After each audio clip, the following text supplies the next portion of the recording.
আমি নিশিকে বিয়ে করতে পারবো না।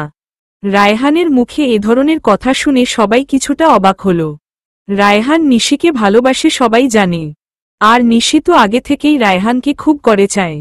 আর ওদের দুজনের এক হওয়ার পথে যে বাধাটা ছিল তাও তো এখন আর নেই। তাহলে রুহির আসল চেহারাটা সবার সামনে এসে পড়েছে। তাই রুহিও বাধ্য হল রায়হানকে ছাড়তে। বলা চলে জিসান বাধ্য করছে রায়হানকে ছাড়তে। সমস্যা কি রায়হান, কেন নিশিকে বিয়ে করতে চাইছিস না? তুই তো নিশিকে ভালোবাসিস বাবা। তাহলে আমি তোর চোখে নিশির জন্য ভালোবাসা আর ওকে হারানোর কষ্ট দেখেছি এ কয়েকদিন।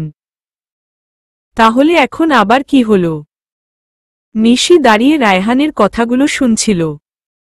একটু আগে রায়হানের সাথে রুহির সব সম্পর্ক শেষ হবার কারণে যে খুশিটা মনে উৎপন্ন হয়েছিল,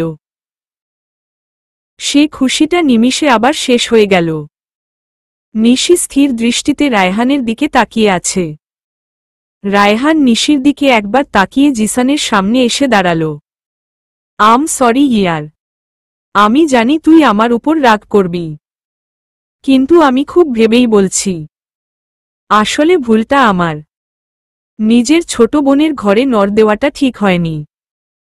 আজ আমার কারণেই বিয়ের পর পরই তিশার লাইফে এত প্রবলেম শুরু হয়েছে। আমার আর নিশির সম্পর্ক আমার বোনের জীবনে এফেক্ট করছে, আর আমি চাই না এমন ভবিষ্যতে আবার হোক। রায়হান, এমন কিছুই হবে না, তুই কি আমার উপর ভরসা করিস না?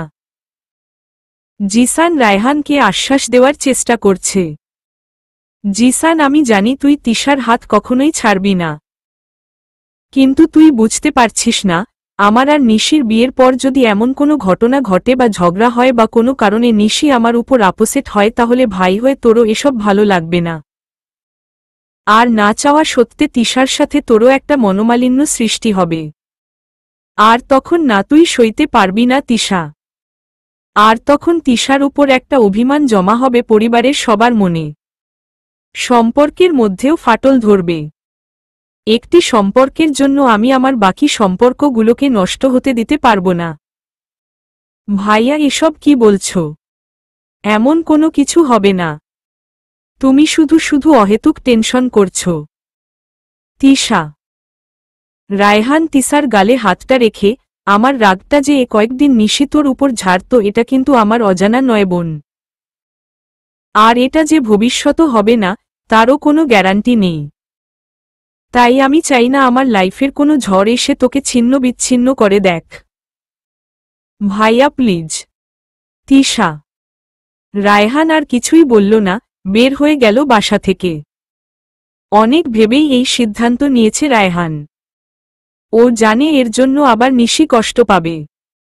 কিন্তু রায়হান এবারও নিরুপায়। আগে ও একজন ভাই পড়ে কারো প্রেমিক। তাই নিশির কথা চিন্তা করার আগে তিশার কথা আগে ভাবতে হবে ওকে। নিশি বুঝতে পারল রায়হানের এমন করার কারণ কি। সেদিন পার্টি শেষ হয়ে বাসায় আসার সময় নিশি তিশার সাথে খুব খারাপ আচরণ করেছে। ওটাই হয়তো রায়হান দেখে ফেলেছে। সত্যি তো আমি বিনা কারণে রায়হান ভাইয়ের সব রাগ তিশার উপর ঝেড়েছি এ কয়েকদিনে। কেন জানি এই ঘটনার পর তিশাকে সহ্য করতে পারতাম না। রায়হান ভাইয়ের সব রাগ আমার তিশাকে দেখলে আরও বেড়ে যেত। আমি এতটা নীচ কি করে হলাম? রায়হান ভাইয়ের সাথে সম্পর্ক হবার আগে আমার তিশার সাথে একটা ভালো সম্পর্ক ছিল। ও তো আমার বেস্টি ছিল, আর আমি ওকেই ভুল বুঝলাম। সত্যি আমি রায়হান ভাইয়ের যোগ্য না। উনি একদম ঠিক সিদ্ধান্তই নিয়েছে। নিশিও মনে মনে এসব আওড়াতে লাগল। ফ্ল্যাশব্যাক। রুহি সংসারের অভাব দেখে অনেকটা হাঁফিয়ে পড়েছে। কথায় বলে না, স্ত্রীর আসল ভালোবাসার প্রকাশ পায় স্বামীর অভাবের দিনে। রুহির ক্ষেত্রেও তাই ঘটেছে। গত 15 দিন সংসারের কাজ এক হাতে করতে করতে এমনই ক্লান্ত, তার উপর খাবারের কষ্ট। এসব কিছুতে রুহি অনেকটা ফ্রাস্ট্রেট হয়ে পড়েছে। রুহি ওর পরিবারের সবার ছোট ছিল বলে পরিবারের সবার আদর ভালোবাসায় বড় হয়েছে। শখের বসে রান্নাটা মাঝে মধ্যে করত, কিন্তু বাড়ির এত কাজ কল্পনায়ও কখনো করেনি। যখন যা চেয়েছে তাই পেয়েছে। কষ্ট কি তা জানতই না। রায়হানের সংসারে হঠাৎ আসা এই অভাব রুহি হজম করতে পারছে না। সবই তো ঠিক ছিল। বিয়ের আগে রেনু বেগমের কাছে জানতে পেরেছিল রায়হান নিজেদের জন্য গাড়ি কেনারও প্ল্যানিং করছে। তার মানে রায়হান ভালোই সেটেল করে ফেলেছে নিজেকে। রায়হানকে বিয়ে করলে আমার লাইফও সেটেল হয়ে যাবে এই আশা ছিল রুহির। কিন্তু রায়হানের সাথে বিয়ে হবার পর রুহির কপালে শুধু নিরাশাই ঝুটেছে। প্রথমত রায়হানকে পেয়েও পেল না, তার উপর রায়হানের অবহেলা, সাথে ঝুটেছে সংসারের অভাব। রুহির শাশুড়িও শরীর অসুস্থ বলে সারাদিন শুয়ে বসে থাকে। রুহির এখন মনে হচ্ছে এই অভাবী সংসারে এই বাড়ির মানুষ বিনা বেতনে একটা ঝি পেয়েছে। এসব কি কম ছিল? যখন শুনল রায়হান নাকি সিদ্ধান্ত নিয়েছে ঢাকার সব ছেড়ে ওরা গ্রামের বাড়ি চলে যাবে, এটা শোনার পরই রুহি তেলে বেগুনে জ্বলে উঠল। রুম বন্ধ করে ঘরে বসে আছে আজ 2 দিন। এতে রায়হান বা ওর পরিবারের কোনো মাথা ব্যথা নেই।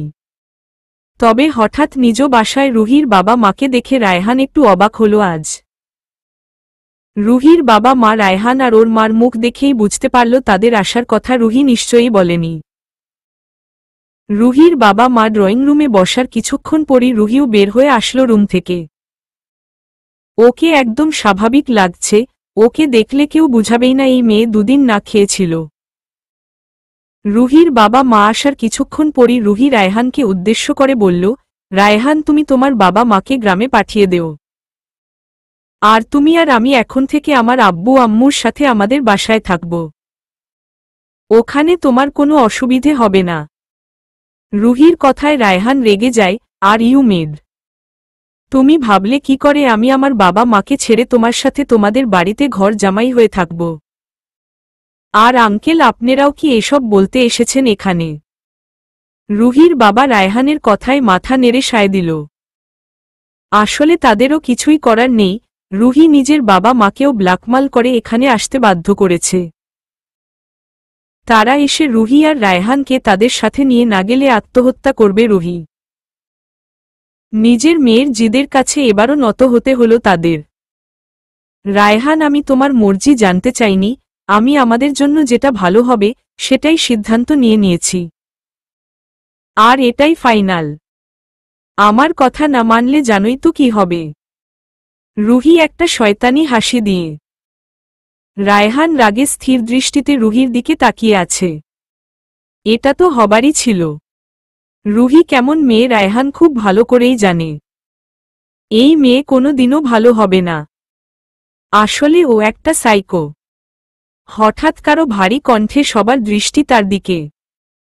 দরজায় দাঁড়িয়ে আছে জিসান। আর জিসানের ঠিক পিছনেই তিশা, নিশি আর জিসানের বাবা মাও দাঁড়িয়ে আছে। এই সময় মেয়ের শ্বশুরবাড়ির সবাইকে একসাথে দেখে তিশার মা একটু অবাক হল। বললে, না রুহি, তোমার কথা না মানলে কি হবে? জিসান রুহিকে প্রশ্ন করেই রুমের ভেতরে ঢুকে ডাইনিং টেবিল থেকে একটা চেয়ার টেনে এনে রুহির বরাবর বসল।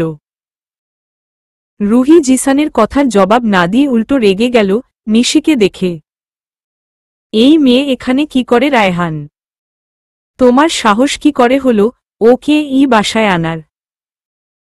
রায়হান কিছু বলতে নিবে তার আগেই তিশা জবাব দিল, ও আমার ননদ আপু। আর এটা আমারও বাড়ি। আমার শাশুর বাড়ির মানুষের সাথে ভদ্রভাবে কথা বলো। রুহি আর রায়হানকে নিশির এখন একদমই সহ্য হয় না। তার উপর রুহির এমন আচরণে নিশি পিছন থেকে চেঁচিয়ে উঠল, ভাইয়া তুমি আমাকে এখানে কেন এনেছ? আমার এদের নাটক দেখার একদম ইচ্ছে নেই। আমি বাসায় চলে যাচ্ছি। স্টপ নিশি, যেখানে আছিস চুপচাপ সেখানেই দাঁড়িয়ে থাক। আর একটা কথাও বলবি না। জিসানের ধমকে নিশিও চুপ করে দাঁড়িয়ে থাকে। রায়হান তিশার শ্বশুর শাশুড়িকে বসতে নিমন্ত্রণ করল। তৌফিক সাহেবও তার স্ত্রীকে সাথে নিয়ে বসল, এটা জানতে কেন জিসান তাদের এই বাড়িতে এনেছে। জিসান আবারও রুহিকে একই কথা জিজ্ঞেস করল। রুহি এবার আরও রেগে গেল। কি করব সেটা তোমাকে কেন বলবো জিসান? তোমার গুন্ডামি অন্য কোথাও দেখাও। আমি তিশা না যে তোমার গন্ডামিকে ভয় পাব। আমার তিশার মতো হওয়ার যোগ্যতাও নেই রুহি তোমার। আরেকটা কথা, রায়হান কোথাও যাবে না, তোমার সাথে তো আরও আগে না। সবাই এই বাড়িতেই থাকবে, তবে তুমি থাকবে না। তোমার বিদায়ের ঘণ্টা বেজে গিয়েছে। এখন তুমি বিদায় হও। কি যা তা বলছো জিসান? আমার মনে হয় বোনের শোকে তুমিও কিছুটা পাগল হয়ে গিয়েছ। রুহি রায়হানের দিকে তাকিয়ে দাঁত খিটমিট করে, তুমি কিছু বলছো না কেন রায়হান? আমার রাগ উঠলে পরিণাম কিন্তু ভালো হবে না বলে দিল ম। তুমি আর কিছুই করতে পারবে না রুহি। যে বিন বাজিয়ে রায়হানকে তুমি তোমার ইশারায় নাচাতে, সেই বিনটা এখন আর নেই। বিশ্বাস না হলে চেক করে দেখো। জিসানের কথায় রুহির সন্দেহ হল, তাই সাথে সাথে নিজের মোবাইলটা চেক করল। আর চেক করতে গিয়ে রুহির মাথায় যেন বাজ পড়ল। ভিডিওটা নেই। রুহি পুরো মোবাইল হন্য হয়ে খুঁজল কিন্তু কোনো ভিডিও পেল না। এটা কি করে সম্ভব? আমার মোবাইলের পাসওয়ার্ড কেউ জানে না। আর বিনা পাসওয়ার্ড ছাড়া ফাইল থেকে ভিডিও ডিলিট করাও সম্ভব না। তাহলে রুহির রাগে মাথার চুলগুলো ছিঁড়ে ফেলতে মন চাইছে। নিশ্চয়ই এটা জিসানের কাজ। কিছু তো একটা করছে এই গুন্ডাটা। কি হলো রুহি, ভিডিওটা নেই? রায়হান সোফায় আরামে বসেই রুহিকে জিজ্ঞেস করল। আর রুহি তো রাগে একবার জিসানের দিকে একবার রায়হানের দিকে তাকাচ্ছে। পারে না দুজনকেই গিলে খেয়ে ফেলুক। রায়হান, জিসান আর রুহির মধ্যে কি নিয়ে কথা হচ্ছে তা ড্রয়িং রুমে বসা কেউও বুঝতে পারছে না। তাই তৌফিক সাহেব নিজের উৎসুকতা ধরে রাখতে পারল না। জিজ্ঞেস করেই ফেলল, কি চলছে এসব? এতদিন পর রায়হান মুখ খুলল। আঙ্কেল, আমি বলছি, আসলে রুহি আমাকে একটা ভিডিও দেখিয়ে ব্ল্যাকমেল করেছে ওকে বিয়ে করতে। এই কথা শুনে উপস্থিত সবাই সহ রুহির বাবা মাও শোকড হল। রুহির বাবা, এসব কি বলছো রায়হান? আমরা তো জানি তোমরা একে অপরকে ভালোবেসে বিয়ে করছো। তাহলে? সরি আঙ্কেল, আমি আপনার মেয়েকে কোনো দিনও ভালোবাসিনি, আর বাসবও না। একটা মেয়ে হয়ে যে অন্য মেয়েকে সম্মান করে না, সে আমার কেন কারো ভালোবাসারই যোগ্য না। মানে কি? আর কার ভিডিও দেখিয়ে তোমাকে ব্ল্যাকমেল করেছে ভাইয়া? তিশার এমন কথায় রায়হান নিশ্চুপ হয়ে গেল। নিজের বোনের কাছে বলতেও একথা লজ্জা করছে রায়হানের। জিসান তিশার এক কাঁধে হাত রেখে, তোর ভিডিও তিশা? আমার ভিডিও? মানে বুঝলাম না। তিশা। জিসানও কিছুক্ষণ চুপ থেকে বলা শুরু করল। বিয়ের আগে এই বাড়িতে যখন তুই ছিলি, হয়তো কোনো একদিন রুহিকে রুমে রেখে তুই ওয়াশরুমে শাওয়ার করতে গিয়েছিলি।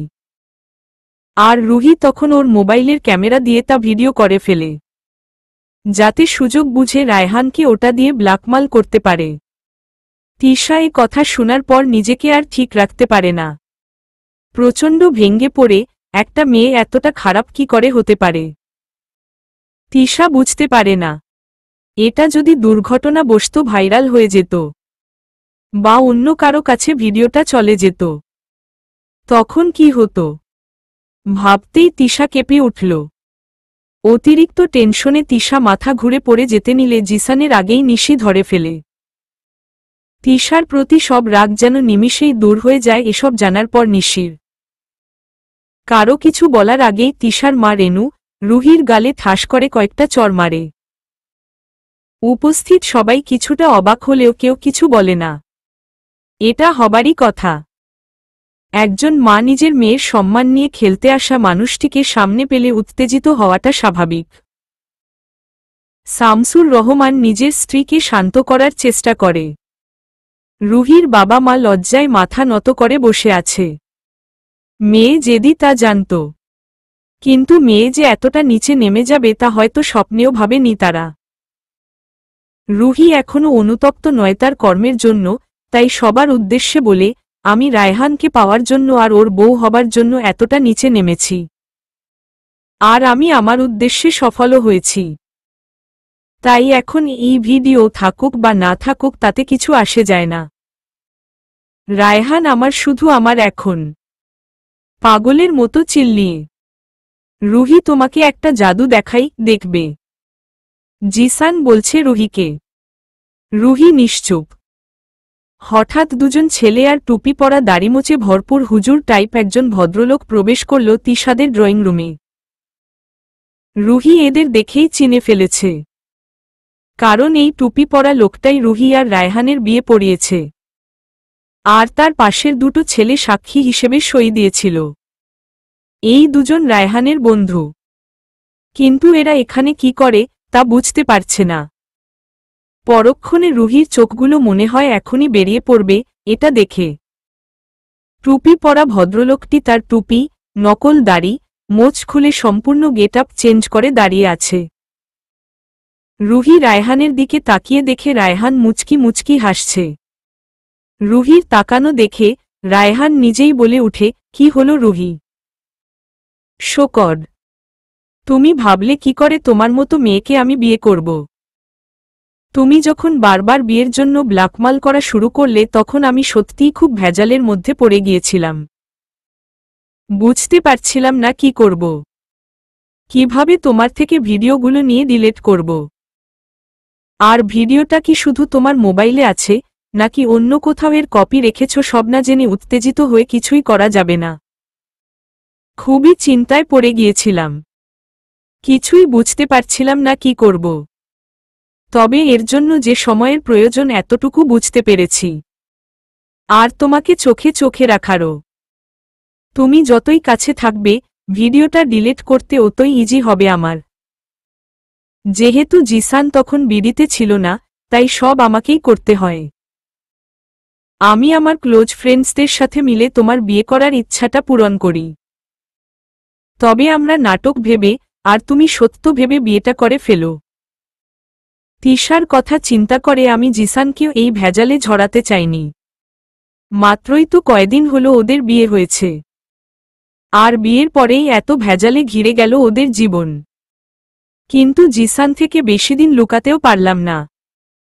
কিছুদিন আগে জিসান সব শুনে প্রচণ্ড রেগে যায়। ভাগ্য ভালো রুহি তোমার জিসানের সামনে ছিলে না, তা না হলে ও তোমাকে সেদিনই মাটিতে পুঁতে ফেলত। এরপর আমাকে তেমন কিছুই করতে হয়নি, জাস্ট শুধু তোমার সাথে চাকরি যাওয়া, সংসারের অভাব নিয়ে নাটক করা ছাড়া। আমি তোমাকে এসবে ব্যস্ত রেখেছি আর জিসান তার কাজ চালিয়ে গিয়েছে।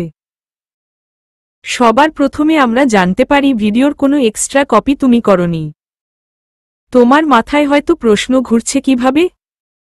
তাহলে শুনো, সেদিন যখন তুমি তোমার বেস্ট ফ্রেন্ড টায়রার সাথে রেস্টুরেন্টে দেখা করতে গিয়েছিলে, তোমার ঠিক পিছনের টেবিলে আমাদের লোক ছিল যার কাজে ছিল তোমাকে ফলো করা। আর তোমাদের মাঝে কি নিয়ে কথাবার্তা হয় সব রেকর্ড করা। আমরা সেদিনই সব জানতে পারি। তার মানে আমাদের টার্গেট এখন তোমার হাতের মোবাইল। আমরা খুব সাবধানে তোমার মোবাইল এক্সচেঞ্জ করে ফেলি আমাদের মোবাইলের সাথে। আর জিসানের পার্সোনাল হ্যাকার্স তোমার মোবাইলের সব সিস্টেম হ্যাক করে ডিলিট করে দেয় আমাদের সামনে, সাথে ভিডিওটাও। তার মানে হলো রুহি, আমাদের বিয়ে হয়নি আর এখন তোমার কাছে এমন কিছুই নেই যা দ্বারা আমার উপর হুকুম চালাবে। কি বুঝলে কিছু? রুহি তেড়ে গিয়ে রায়হানের কলার ধরে চিৎকার করে বলতে থাকে, তুমি এটা করতে পারো না রায়হান। এত বড় ধোঁকা কিভাবে দিল? রায়হান রুহির হাতটা নিজের কলার থেকে ছাড়িয়ে, তুমি যা করেছ আমিও তা তোমাকে ফিরত দিয়েছি। আর কিছুই না। So গ্যাম is over. তোমার কাছে এখন দুটো রাস্তা আছে। নিজ ইচ্ছায় চলে যাও, না হলে ঘাড় ধাক্কা দিয়ে বের করে দেব। তোমার বাবা মার কথা চিন্তা করে তোমাকে এখনো আমি পুলিশে দিই নাই। এরপর রুহিকে এক প্রকার জোর করেই ওর বাবা মা না চাওয়া সত্ত্বেও নিজের সাথে নিয়ে যায়। দুপরিবার যেন এখন হাফ ছেড়ে বাঁচল। এতদিন সবার মনেই কিছু চাপা কষ্ট ছিল যা কেউ কাউকে বলতে পারেনি। সবাই খুশি অবশেষে এটা জেনে। রায়হান রুহিকে বিয়ে করেনি। তার মানে এখন নিশি আর রায়হানের বিয়ে নিয়ে কোনো সমস্যা নেই। কিন্তু তখনই রায়হান বিয়ের জন্য না বলে চলে যায়। জিসান এক হাত দিয়ে তিশার আঙ্গুলগুলো নিজের আঙ্গুলগুলোর মাঝে নিয়ে খেলছে। আরেক হাতে তিশাকে বুকের সাথে জড়িয়ে ধরে আধো শুয়ে আছে। জিসানের পুরো ধ্যান এখন তিশার দিকে। আজ অনেক দিন পর সব টেনশন ভুলে প্রিয়তমাকে কাছে পেতে মন চাইছে। কিন্তু তিশা জিসানের সব ইচ্ছায় এক বালতি পানি ঢেলে সে কখন ধরে ননস্টপ বেজে চলছে। আসলে আজকের ঘটনায় তিশার সবকিছু জানার কিউরিসিটি আরও বেড়ে গিয়েছে। মাথায় হাজারো প্রশ্ন জমা হয়েছে, অথচ জিসান কোনো প্রশ্নের জবাব না দেওয়ায় তিশার মেজাজ অনেকটা খিটখিটে হয়ে যাচ্ছে এখন। জিসান বুঝতে পারছে তিশার প্রশ্নের ভাণ্ডার খালি হবে না আজ। কিন্তু জিসানও তেরা। সে আজ জবাব দেওয়ার মুডে নেই তো নেই। সে এখন অন্য মুডে আছে। তাই হঠাৎই তিশার দুহাত বিছানায় চেপে ধরে গলায় মুখ ডুবাল। জিসানের এহেম কাণ্ডে তিশা খানিকটা বিরক্ত হল। এত টেনশনের মাঝে কারো এসব করার চিন্তা কি করে হতে পারে তিশা বুঝতে পারছে না। জিসানকে বারবার সরানোর চেষ্টা করছে। উফো জিসান, কি করছেন? আমার ভীষণ টেনশন হচ্ছে, এখন কি হবে? জিসান তিশার ঘাড়ে কিস করতে করতে বলল, এখন আদর হবে। তুই তো করিস না, কিন্তু আমাকে তো করতে দে। তিশা আরও কিছু বলতে নিবে তার আগেই জিসান তিশার ঠোঁটে আঙ্গুল দিয়ে শোষস চুপ। আর কোনো কথা না। আমাদের ভালোবাসার মাঝে অন্য কারো কথা একদম না। কিন্তু হঠাৎ তিশার কি হলো কে জানে, ও কিছু একটা চিন্তা করে মুহূর্তেই জিসানকে ধাক্কা দিয়ে সরিয়ে ফেলল। জিসান তিশার এহেম কাণ্ডে অনেকটা রেগে গেল। কিছু বলবে তার আগেই তিশা নিজের কাপড়টা ঠিক করে জিসানকে উদ্দেশ্য করে বলল, শুনুন, আমার মনে হয় আজ নিশিকে একা ছেড়ে ভুল করেছি। আমাদের বাসা থেকে আসার পরই নিশি আজ খুব অন্যরকম আচরণ করেছে। আমি একটু দেখে আসি ও ঠিক আছে কিনা। তিশা যেতে নিলে জিসান হাতটা ধরে ফেলে, ও জান, তুই একটু বেশিই ভাবছিস। একটু সময় দে ওদের, দেখবি সব ঠিক হয়ে যাবে। কিন্তু তিশা কিছুতেই জিসানের কথা মানতে পারল না। তাই জিসানকে বুঝিয়ে নিশির রুমের দিকে চলে গেল। প্রায় 10 মিনিট ধরে তিশা নিশিকে বাহির থেকে ডাকছে, অথচ নিশির কোনো সাড়া শব্দ নেই। এবার তিশা ভয় পেয়ে গেল। জিসানকে ডাকতে যাবে, তার আগেই জিসানও এসে হাজির। কি হলো, তুই এখনো এখানে কি করিস? চল আমার সাথে। তিশার হাতটা ধরে। জিসান, প্লিজ দেখুন না, কতক্ষণ ধরে আমি নিশিকে ডাকছি কিন্তু নিশির কোনো সাড়া পাওয়া যাচ্ছে না ভেতর থেকে। আমার ভীষণ ভয় করছে। এবার জিসানও টেনশনে পড়ে গেল। নিশি তো এমন করে না কখনো। তাহলে? জিসানও ডাকতে লাগল নিশিকে, কিন্তু কোনো সাড়া পেল না। জিসান আর তিশার চিল্লাচিল্লিতে বাড়ির সবাই এসে পড়ল। সবাই ডাকছে নিশিকে। অবশেষে জিসান ও তাওহিদ মিলে দরজা ভেঙে ফেলল। আর সবাই রুমে ঢুকে যা দেখল তা দেখার মতো অবস্থায় কেউ ছিল না। নিশি ব্লেড দিয়ে নিজের বাম হাতের রগ কেটে ফেলেছে, আর তা থেকে অনেক ব্লাডও বের হয়েছে। নিশির শরীরে এমনই দুর্বলতা ছিল, আর ব্লাড যাওয়ায় নিশি জ্ঞান হারিয়ে নিচে পড়ে আছে। রাবেয়া বেগম মেয়ের এমন অবস্থা দেখে ফ্লোরেই বসে পড়ল। তাওহিদ আর জিসান গিয়ে দৌড়ে নিশিকে ধরল। তাওহিদ তৎক্ষণিক চিকিৎসা শুরু করে দেয়। বাড়িতে সবসময় প্রয়োজনীয় সব কিছুই তাওহিদ রেখে দেয়। তাই নিশির ট্রিটমেন্ট বাসাই করতে পারে। বেশিক্ষণ হয়নি, তাই এই যাত্রায় বেঁচে গিয়েছে। কিন্তু জ্ঞান এখনও ফিরেনি নিশির। প্রায় 2 ঘন্টা পর নিশির জ্ঞান ফিরেছে। নিশি চোখ খুলে সবাইকে নিজের ঘরে দেখতে পায়। নিশি জানে ওকে এখন অনেক প্রশ্নের সম্মুখীন হতে হবে। কিন্তু এদের কি করে বুঝাব? ভালোবাসায় একবার হেরে বাঁচার ইচ্ছা থাকলেও দ্বিতীয়বার হারার পর আর নেই। কেন যে আমাকে বাঁচালো, আমার চলে যাওয়াই ঠিক ছিল। কিন্তু আশ্চর্য, কেউ কিছুই বলল না। হঠাৎ জিসান এসে নিশির হাত ধরে টেনে বাহিরে দিকে নিয়ে যেতে লাগল। কোথায়, কেন কেউ জানে না। সবাই পিছন থেকে অনেক ডাকল, কিন্তু কারো কথা শোনার প্রয়োজন মনে করল না জিসান। নিশিকে নিয়ে গাড়িতে বসাল। নিশিও এখন ভাইয়ের এহেম কাণ্ডে কিছুটা ভয় পেতে লাগল। কি করতে চাইছে ভাইয়া? রেগে আছে নাকি নাই, কিছুই বোঝা যাচ্ছে না। নিশির ভাবনার ছেদ ঘটল গাড়ি হঠাৎ থেমে যাওয়ায়। কোথায় এসেছে তা নিশি দেখার আগেই জিসান হাত ধরে টেনে নিশিকে গাড়ি থেকে বের করে একটি বাড়ির ভেতরে নিয়ে গেল।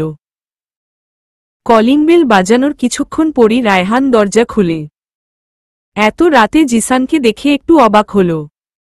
ভ্রুটা কিঞ্চিত কুচকিয়ে, জিসান তুই এই সময়ে? সব ঠিক আছে তো? ঠিক এ সময় তিশার বাবা মাও ড্রয়িং রুমে এসে জিসানকে দেখে যতটা না অবাক হয় তার থেকে বেশি হয় নিশিকে দেখে। রায়হান, ওকে তো চিনিস, আমার বোন, যাকে 19টা বছর কত আদর যত্নে বড় করলাম। আজ সেই বোন তার দুদিনের ভালোবাসার জন্য আমাদের 19 বছরের ভালোবাসাকে পায়ে ঠেলে দিয়ে আত্মহত্যা করার চেষ্টা করেছে। তার মনে কি ওর কাছে আমাদের কোনো ইম্পর্টেন্ট নেই তাই তো? আমাদের জন্য যেহেতু ও বাঁচতেই পারবে না, তাহলে আমরা ওকে দিয়ে কি করব? ওকেও আমাদের প্রয়োজন নেই। রেখে গেলাম আমি এখানে, রাখতে মন চাইলে রাখো, না হলে তুইও বিদায় করে দিস। Good night. জিসান নিশিকে ওখানে রেখেই চলে গেল। নিশি এখনো পুরো শোকরের মধ্যে আছে। এটা কি সত্যিই সম্ভব? ভাই আমাকে এভাবে ফেলে চলে গেল। নিশি দাঁড়িয়ে দাঁড়িয়ে ভাবছে এখন কি করবে, কোথায় যাবে। যে আমাকে চায় না তার কাছে অত্যন্ত করুণা হয়ে থাকতে চায় না নিশি। রায়হান নিশির হাতের ব্যান্ডেজটার দিকে একদৃষ্টিতে চেয়ে আছে। রায়হান ভাবতেই পারেনি নিশি এমন কিছু করে বসবে। যদি ওর কিছু হয়ে যেত, ভাবতেই রায়হান চোখ দুটো বন্ধ করে ফেলল। নিশির হাতটা ধরে রেনু ভেতরে নিয়ে গেল। নিশিও এই মুহূর্তে কিছুই বলতে পারল না, তবে মনে মনে চিন্তা করে নিল ভোর হলেই চলে যাবে কোথাও। এদের সবার থেকে দূরে থাকবে না কারো কাছে। সব বেঈমান, স্বার্থপর, কেউ আমাকে ভালোবাসে না। জিসান বাসায় এসে দেখে সবাই ড্রয়িং রুমে বসে আছে। তাদের সবার মুখ দেখেই বোঝা যাচ্ছে সবাই গভীর চিন্তা রোগে ভুগত এখন। কিন্তু জিসান তাদের কেয়ার না করেই তিশাকে ইশারায় ডেকে নিজের রুমে দিকে চলল। পিছন দিয়ে রাবেয়া বেগমের উৎকিত কণ্ঠ ভেসে আসলো জিসানের কানে। জিসান, নিশি কোথায়? তুই একা যে? ওকে কোথায় রেখে এসেছিস বাবা?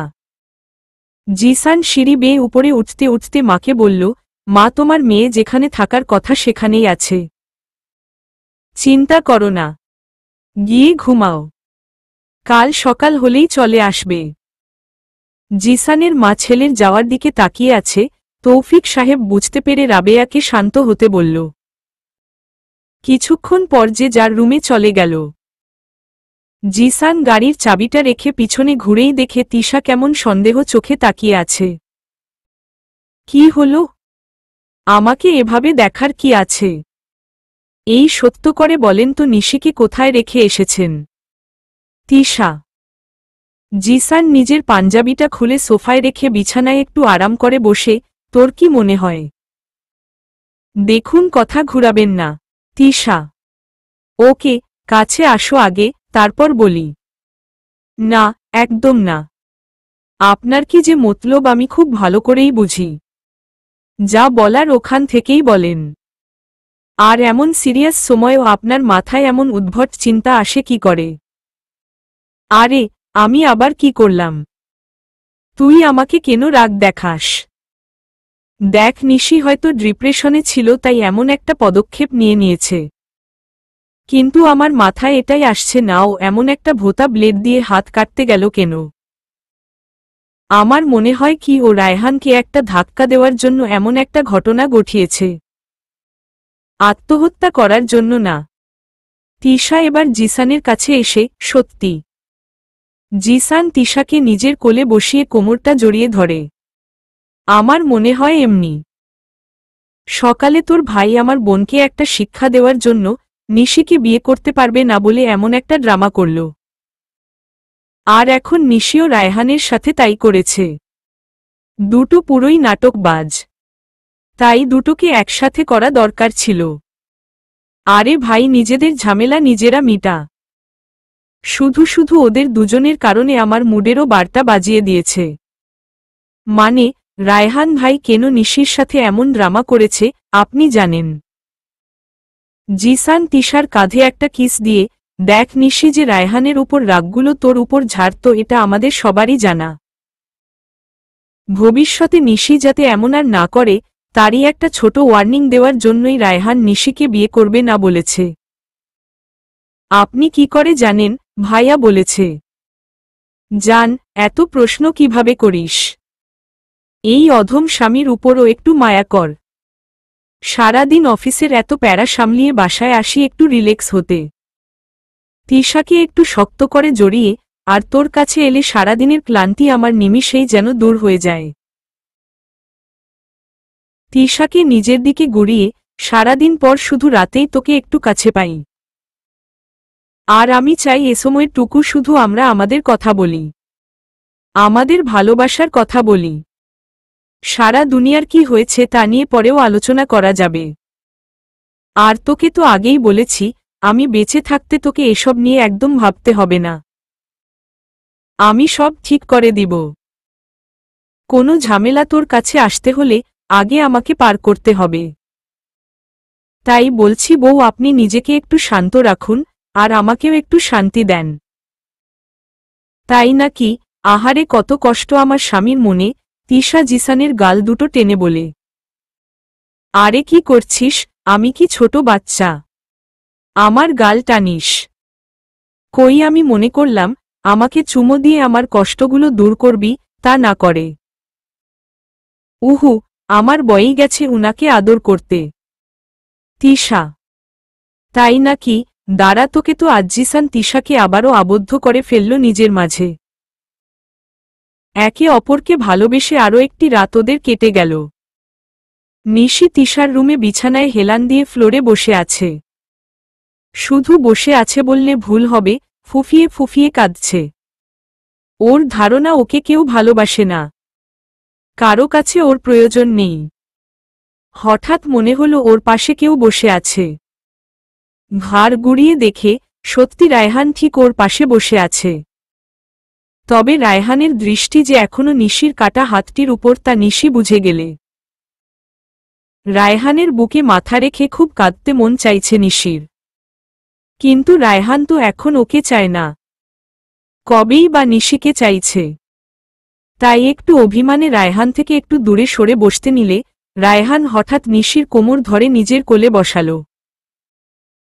কিন্তু নিশি সরে যাওয়ার জন্য চেষ্টা করছে, কারণ এমন একটা মানুষের কোলে কেন বসবে যে তাকে ভালোই বাসে না।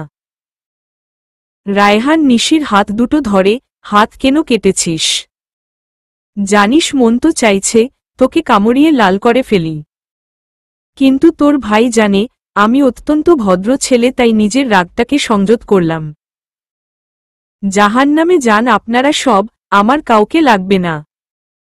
আর আমার শরীর, আমি হাত কাটি নাকি পা কাটি সেটা আমার ব্যাপার, দরকার পড়লে এই মাথাটাই কেটে ফেলনি। সে আর কিছুই বলতে পারল না।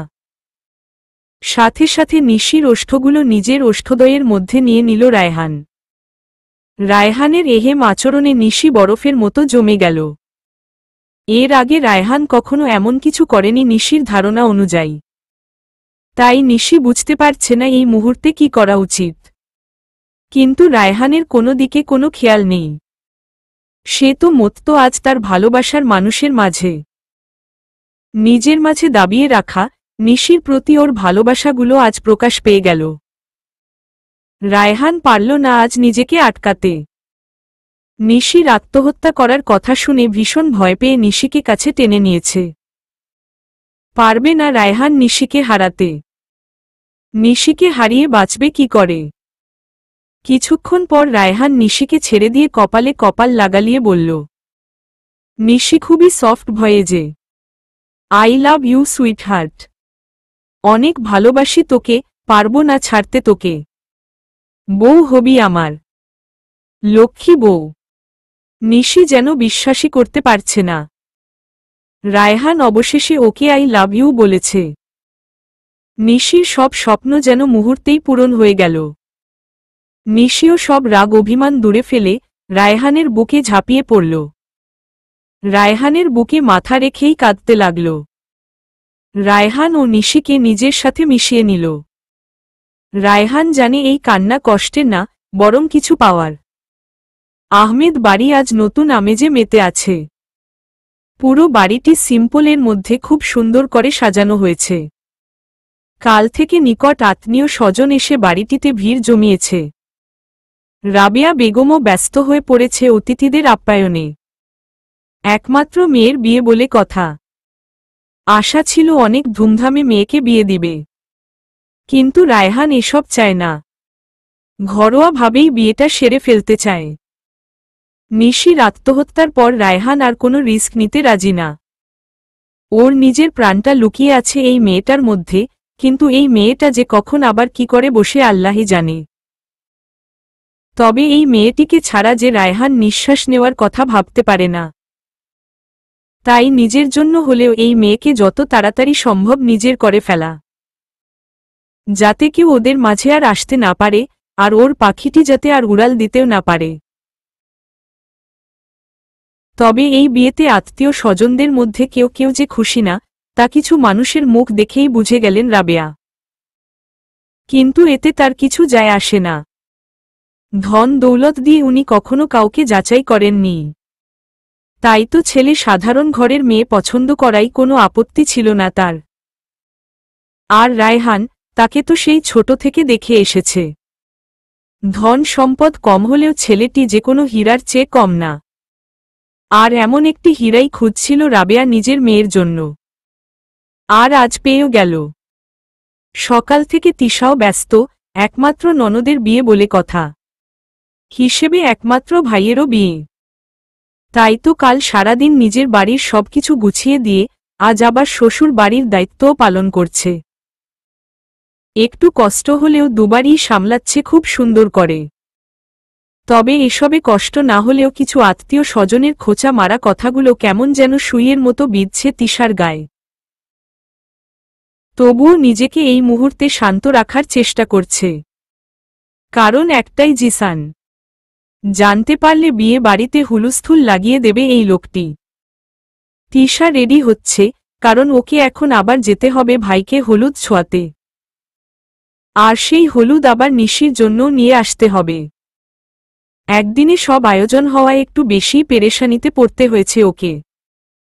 হঠাৎ জিসান পিছন দিয়ে জড়িয়ে ধরল তিশাকে। তিশা একটু বিরক্ত হয়ে, উফ জিসান ছাড়ুন তো, আমাকে রেডি হতে দিন, এমনই লেট হয়ে গিয়েছে। জিসান তিশাকে নিজের দিকে ঘুরিয়ে নিজের সাথে চেপে ধরল। মিসেস তিশা, আপনি হয়তো নিজের এই স্বামীটাকে ভুলে গিয়েছেন। তাই তো দেখছি কাল থেকে কেমন এভয়েড করছেন। সমস্যা কি? ভ্রু একটা উঠিয়ে, আরে আমি কোথায় এভয়েড করেছি? বিয়ে বাড়ি, কত কাজ থাকে জানেন। ব্যস্ততার কারণে হয়তো আপনার এমন লাগছে। আর যাই হোক, আপনার সব অপবাদ পড়ে শুনব। এখন আমাকে রেডি হতে দিন, ভাইয়া নিশ্চয়ই আমার জন্য অপেক্ষা করছে। ওকে, এবারের জন্য ছেড়ে দিচ্ছি। বাট ঘুষ দিতে হবে। ঘুষ? কিসের ঘুষ? তিশা একটু চিল্লিয়ে, সেটা তুই ভেবে নে, এমন কিছু যা পেলে খুশিতে আমি ছেড়ে দেব তোকে। তিশা কিছুক্ষণ মুচড়ি করেও যখন ছুটতে পারল না, তখন ক্লান্ত হয়ে জিসানের দিকে অসহায় চোখে তাকাল। কিন্তু জিসানের সেদিকে কোনো ইন্টারেস্ট নেই। সে তো নিচের দিকে তাকিয়েও ভাবছে তিশা কি করবে। হঠাৎ তিশা জিসানে মুখটা দুহাত দিয়ে ধরে দুগালে দুটো কিস করে দিল। প্লিজ এবার তো ছাড়ুন। জিসানও একটু মুচকি হেসে তিশার কপালে একটা আদর করে ছেড়ে দিল। আমি নিচে গাড়িতে অপেক্ষা করছি তোর জন্য, তাড়াতাড়ি আসো। আপনি যাবেন আমার সাথে? তিশা। জিসান যেতে যেতে তিশাকে বলল, তুই হয়তো ভুলে গিয়েছিস আজ আমার জিগারির গায়ে হলুদ। আর আমি ওকে হলুদ ছোয়াব না, এত হতেই পারে না। তিশা একটু মুচকি হেসে তাড়াতাড়ি রেডি হয়ে জিসানের সাথে রওনা দিল। রায়হান সাদা একটা সেন্ট গ্যাঞ্জি আর সাদা লুঙ্গি পরে পিড়িতে বসে আছে। অপেক্ষা তার ছোট বোনের। বোনের আগে কেউ হলুদ লাগাবার পারমিশন পায়নি এখনো। তিশা এসেই দেখে এই অবস্থা, তাই তাড়াতাড়ি ভাইয়ের কাছে এসে এক কানে ধরে সরি বলল আগে অপেক্ষা করাবার জন্য। এরপর তিশা ও জিসান মিলে একসাথে রায়হানকে হলুদ ছোয়াল। সেই হলুদের কিছু পিক তুলে গোপনে নিজের হবু ভাবি মানে নিশিকেও পাঠিয়ে দিল তিশা। এরপর রায়হানের ছোঁয়া হলুদ থেকে অর্ধেক হলুদ নিয়ে আবার আহমেদ ভিলায় ছুটল তিশা। নিশিকেও রায়হানের বাসা থেকে আসা হলুদ একে একে সবাই দিয়ে দিল। বেচারি নিশি হলুদে পুরো হলুদ পরি হয়ে গেল। আর রায়হান ভিডিওতে বসে বসে সব দেখছে আর হাসছে। যা তিশাই করেছে, কারণ রায়হানই আসার আগে বোনের কানে কানে নিশির হলুদের সময় ভিডিও কল দিতে বলে দিয়েছিল। বিয়ের কাজ শুরু হবে আসরের নামাজের পর। এরই মধ্যে নিশিকে মেহেদি দিয়ে কিছুক্ষণ বিশ্রাম নিয়ে নিতে বলল সবাই। আসরের নামাজের পর পরই রায়হান ওর পুরো পরিবার এবং কয়েকজন নিকট আত্মীয়স্বজন নিয়ে এসে পড়ল তার প্রিয়তমাকে নিতে। এতদিন রায়হান এই বাড়িতে দুটো পরিচয় আসত। প্রথমত জিসানের বন্ধু হয়ে, পরে তিশার ভাই হয়ে। ফাইনালি আজ এই বাড়ির একমাত্র মেয়ের জামাই হয়ে বাড়িতে প্রবেশ করল। তাই এবার রায়হানের খাতিরও আগের থেকে বেড়ে গেল। যারা বিয়েটা মানতে পারছিল না তারাও রায়হানের আপ্যায়ন নিয়েও ব্যস্ত হয়ে পড়ল মেয়ে বাড়ি বলে কথা। অবশেষে রায়হান ও নিশির বিয়েটা হয়ে গেল। আজ থেকে রায়হানও হয়ে গেল জিসানের বোনের বর। নিশিকে বিদায় দিয়ে যে যার রুমে চলে গেল। কিছু আত্মীয় চলে গেল, আর যারা দূরের তারা কাল সকালে চলে যাবে। তিশাও রুমে গিয়ে ফ্রেশ হয়ে নিল। তিশা রায়হানের সাথে যেতে চেয়েছিল, কিন্তু রায়হান মানা করে দিল। কারণ সারাদিন খুব ধবল গিয়েছে বোনটির উপর, তা বোনের চেহারা দেখেই বুঝে গিয়েছে। তার উপর নিশির বিদায়ের কারণে জিসান আজ খুব আপসেট থাকবে, তাই এই মুহূর্তে তিশার জিসানের পাশে থাকা প্রয়োজন মনে করল রায়হান। তিশা ডিভাইনের কাউচে শুয়ে আছে। জিসান এখনো আসেনি। তাওহিদ জিসান মিলে মায়ের কাছে বসে আছে। একমাত্র মেয়ে চলে যাওয়ায় মা প্রচণ্ড আপসেট, তাই তো মাকে সান্ত্বনা দিতে দুভাই চলে গেল। ক্লান্তিতে কখন চোখ লেগে এসেছে বুঝতেই পারলাম না। হঠাৎ মনে হলো কেউ আমাকে শক্ত করে জড়িয়ে ধরে আছে। ঘুমের রেশ কাটিয়ে উঠতে পারছি না। তবুও চোখ খুলে যা ভেবেছি তাই। জিসান আমাকে জড়িয়ে ধরে শুয়ে আছে। লোকটি অদ্ভুত। আর অদ্ভুত তার ভালোবাসা। নিজে পুড়ে ছারখার হয়ে যাবে তবুও তার রেশ আমার ধারের কাছেও আসতে দিবে না। আমাকে কাউচের থেকে নিয়ে এসে বিছানায় শুয়ে দিয়েছে, অথচ আমার ঘুম যাতে নষ্ট না হয় তাই ডাকও দিল না। খুব চিৎকার করে বলতে মন চায়, জিসান, আপনি আমার নিঃশ্বাসে মিশে গিয়েছেন। এই দেহে প্রাণ যতদিন থাকবে, রক্তের শেষ বিন্দু পর্যন্ত আমি শুধু আপনাকে ভালোবাসব। বিধাতার কাছে প্রার্থনা করব নিতে হলে আগে আমাকে নিয়ে যাক। কারণ আমি যে সইতে পারব না আপনাকে হারানোর বেদনা। নিশি ও রায়হান বালকানিতে বসে আছে। রাতের আকাশে উঠা এক ফালি চাঁদটা যেন আজ একটু বেশিই আলোকিত করে তুলেছে পৃথিবীটাকে। চাঁদটিকে ঘিরে তারাগুলো মিটিমিটি জলে চাঁদকে আরো সুন্দর আর মণিমুগ্ধকর করে তুলছে। রায়হানও আজ তার নিজের চাঁদটিকে এক হাতে জড়িয়ে ধরল। মনের ভেতরে এক অদ্ভুত শান্তি অনুভব করছে আজ। নিশিও রায়হানের বুকে মাথা রেখে রায়হানকে দুহাত দিয়ে জড়িয়ে ধরে আছে। চোখ দুটো বন্ধ করে রায়হানের হৃৎপিণ্ডের ধূপধূপ শব্দগুলো গুনছে। হঠাৎ রায়হান নিশির মাথায় নিজের উষ্ণ ঠোঁট দিয়ে ভালোবাসার এক পরশ দিয়ে দিল। নিশিও চোখ বন্ধ করেই তা অনুভব করল। নিশির মনটাও আজ শান্তি বিরাজ করছে, কিছু পাওয়ার, কিছু অনুভূতির। কিছুক্ষণ পর নিশি রায়হানকে এক অদ্ভুত প্রশ্ন করল। আচ্ছা, আপনার কাছে ভালোবাসার মানে কি?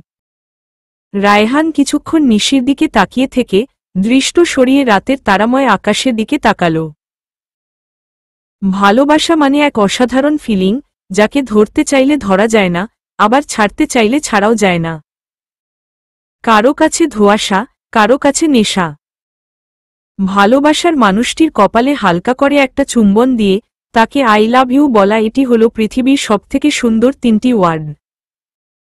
অনেকে তার প্রিয়জনের মুখে এই 3টি ওয়ার্ড শোনার জন্য জন্মজন্মান্তরও অপেক্ষা করতে রাজি হয়ে পড়ে। কারণ একটাই, ভালোবাসা। আর যখন সেই মানুষটি কোনো কারণে অভিমান করে, তার ছোট ছেট অভিমানগুলো পরম যত্নে ভাঙ্গানোর নামই ভালোবাসা। তাকে একদিন না দেখলে যদি মনটা উদাসীন হয়ে পড়ে, তাকে একটি বার দেখার জন্য মনটা যদি ছটফট করে, তাকে কাছে না পাওয়ার বেদনা যদি আঁকড়ে ধরে, তাহলে বুঝে নিবি এসবই সেই মানুষটির প্রতি নিজের ভালোবাসা।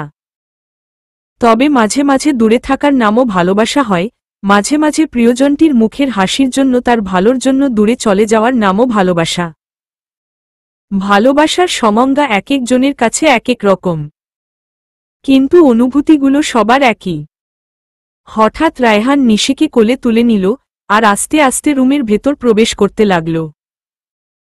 আজ আমিও পেতে চাই, পুরো নয় একটুখানি ভালোবাসতে চাই, আরও কাছ থেকে দেখতে চাই তোকে, বহুদিনের লুকানো ইচ্ছাগুলো পূরণ করতে চাই, মনের স্বাদ মিটিয়ে তোকে আজ কাছে পেতে চাই, জেগে থাকতে চাই আজ এই পূর্ণিমা রাতে, আর ভালোবেসে আজ তোকে পূর্ণ করতে চাই। হবি কি আমার? একটু না, পুরোটা আমি তোকে চাই। রায়হানের না বলা কথাগুলো ভালোবাসার ছন্দে নিশিকে বুঝিয়ে দিল, আর নিশিও বুঝতে পেরে লজ্জায় রায়হানের বুকে মুখ লুকাল। আজকের রাতে ওদের ভালোবাসা ও পূর্ণতা পেল অবশেষে। দুদিন পর সিলেটের বিমানবন্দরে দাঁড়িয়ে আছে জিসান এবং তিশার পুরো পরিবার। জিসান পকেট থেকে ফোনটা বের করে ফোন দেওয়ার আগেই দুটো প্রাইভেট কার এসে দাঁড়াল ওদের সামনে। একজন অল্প বয়সের ছেলে গাড়ি থেকে হন্তদন্ত হয়ে নেমেই জিসানের সামনে দাঁড়াল। জিসান স্যার। ছেলেটি। জিসান ভ্রুটা কুঁচকিয়ে মাথা নাড়ল। সাথে সাথে ছেলেটি পায়ে হাত দিয়ে সালাম করতে নিলে জিসান হাত ধরে ছেলেটিকে দাঁড় করাই। আরে কি করছো? স্যার, আপনারে দেখার খুব ইচ্ছা ছিল। বড় সাহেবের মুখে আপনার এত কথা শুনেছি যে। আমি তো নামাজ পইরা দোয়াও করছি, আপনি যাতে একবার হইলেও এইখানে আহেন। বড় সাহেব? বড় সাহেব আবার কে? জিসান ছেলেটিকে জিজ্ঞেস করল। বড় সাহেব, আরে আপনার নানা যান, দিলওয়ার চৌধুরী। সবাই এক নামে চেনে উনারে, আর আমি হলাম উনার চোখ কান। মানে উনি তো বিছানা থেকে উঠতে পারে না, তাই সব কিছুর খবর উনি আমার থেকে নেন। আমাকে খুবই বিশ্বাস করে সাহেবে। ও আচ্ছা, তোমার নাম কি?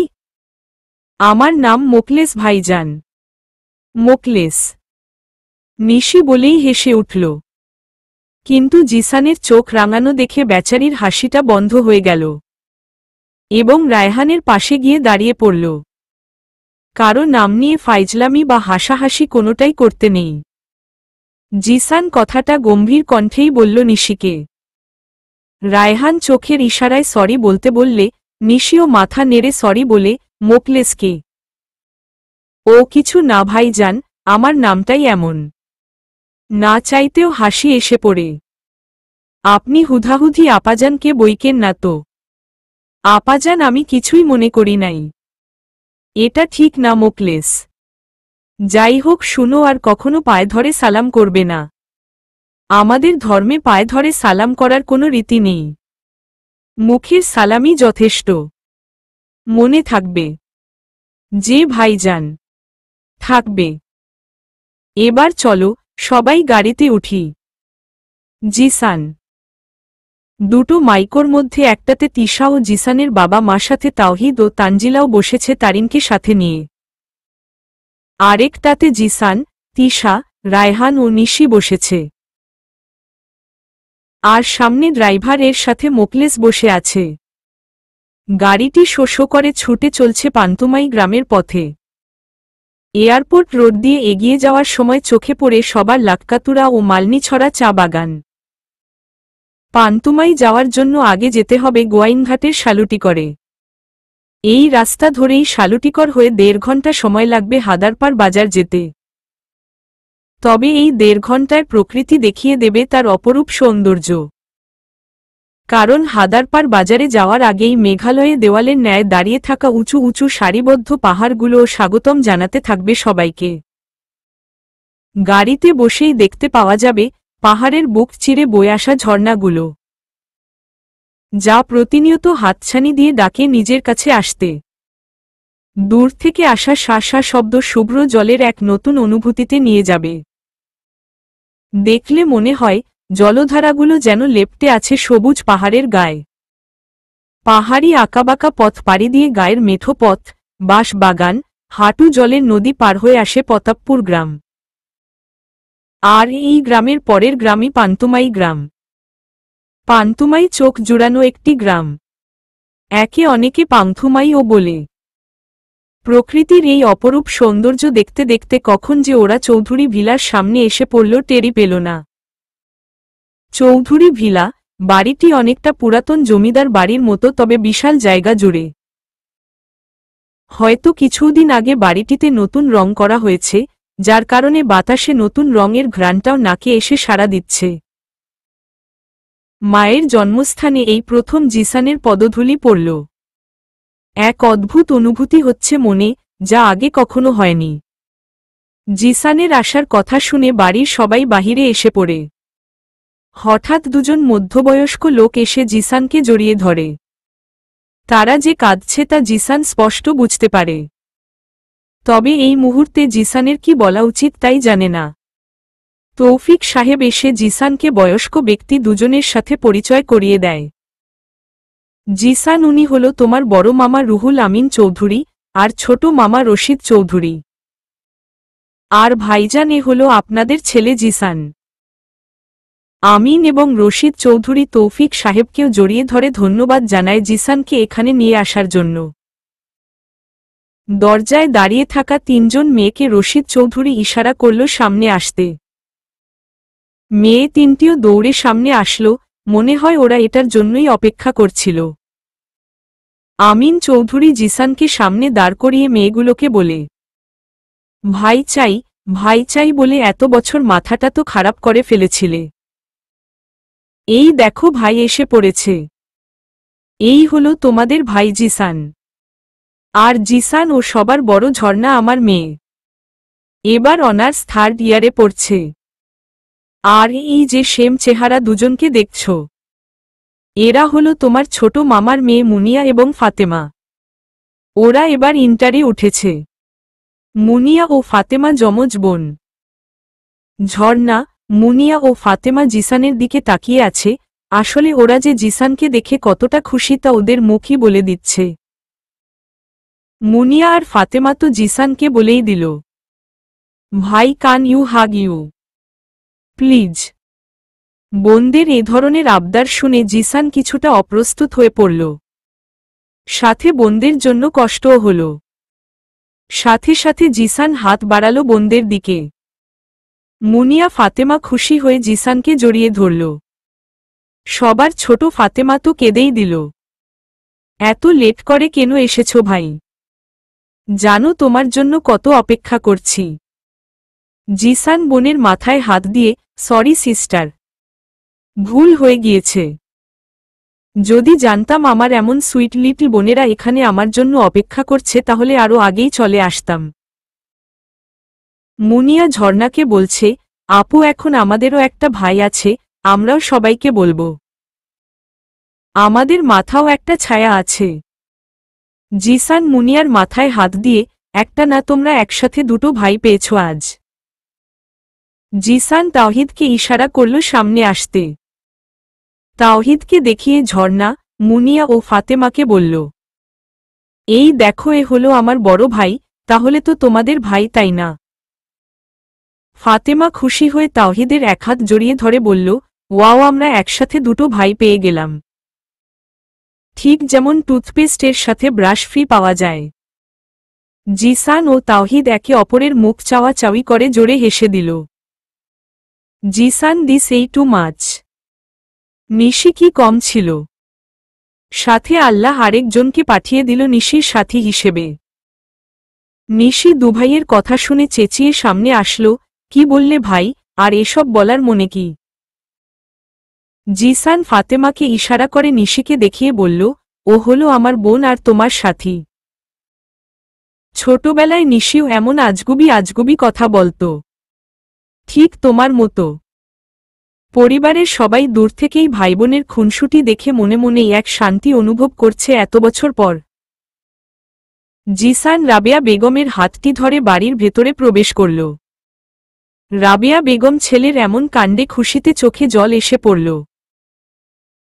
রাবেয়াকে আয়েশা নিজের জায়গাটা দিয়েছিল বলে বোনের প্রতি রাগের সাথে সাথে রাবেয়ার প্রতিও এই বাড়ির মানুষ যে কিছুটা অভিমান জমে আছে তা কেউ না বললেও জিসান নিজ থেকে বুঝে নিয়েছে।